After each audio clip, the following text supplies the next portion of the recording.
those really warm waters just off the coast.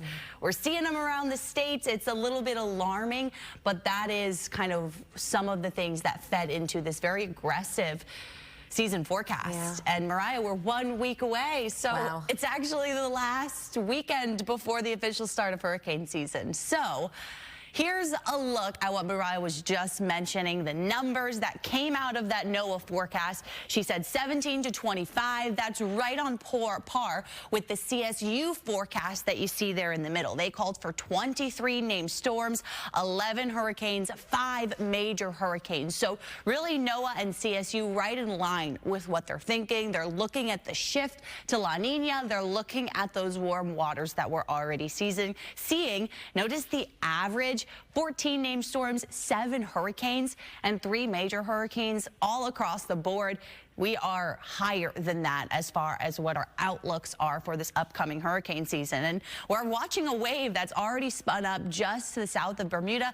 Not really looking at a chance for it to develop, but still, it is something that we are watching out in the Atlantic Basin. Shouldn't see any additional development over the next 2 to 7 days, but still, it's just a sign that things are starting to heat up. We've already seen some waves in the Pacific as well as the Atlantic. Water temperatures, look at them, 87 right now in Clearwater Beach, 88 in Key West. Those are the hot spots around the area, but even the southeast coast, Virginia Key at 87 there. So these water temperatures, they've really warmed up quite quickly. For the May timeframe, water's looking more like June, July out there. And it's not just around the Sunshine State, but into the Caribbean, out to the Atlantic Basin, this main development region.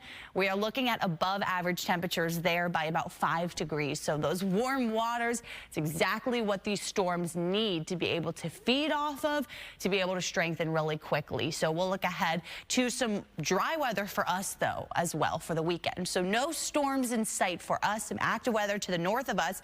Temperatures right now, though, quite mild for the start of your Saturday morning. We're talking some spots already around 80 degrees. One of those, St. Pete Beach right now, 81. Look at that glass-like water out there, though. Beautiful out on the beach. We had a couple of clouds. We'll burn those off this morning. A lot of sunshine around for the day. So if you are heading to the beach, mostly light breezes, less than 10 miles per hour. Reach for a high right around 89. It's going to be a great day to be poolside, to be beachside with these warm temperatures. Most of the afternoon going to be in the 80s, then the 90s from about noon to 5 p.m. So a large chunk of the day going to be pretty hot out there. Humid as well. Those dew points are already up this morning, so we'll notice the humidity levels as temperatures mostly will be around 90, 92 for the coast. As we head away, we're looking at highs about 95 to maybe up to 97 degrees for some of our southern spots. So great out on the water is the good news. It's exactly what a lot of us would like to do for Memorial Day weekend. West winds 5 to 10 knots. Only about 5 knots tomorrow out of the southwest for the afternoon. Seas 1 foot or less. Light chop on the bay today, tomorrow. Here's a look at your tides. We'll hit a high tide 2:42 p.m. Low tide 11:18 tonight. And then from there, temperatures really not going to budge too much. We'll be staying in the low 90s as we look ahead through the middle of next week. All right, and today, be sure to catch our hurricane preparedness show, Storm Season 2024. It airs tonight at 11 p.m. The Fox 13 weather teams covering everything you need to know, including why the season is expected to be so active. So make sure to tune in.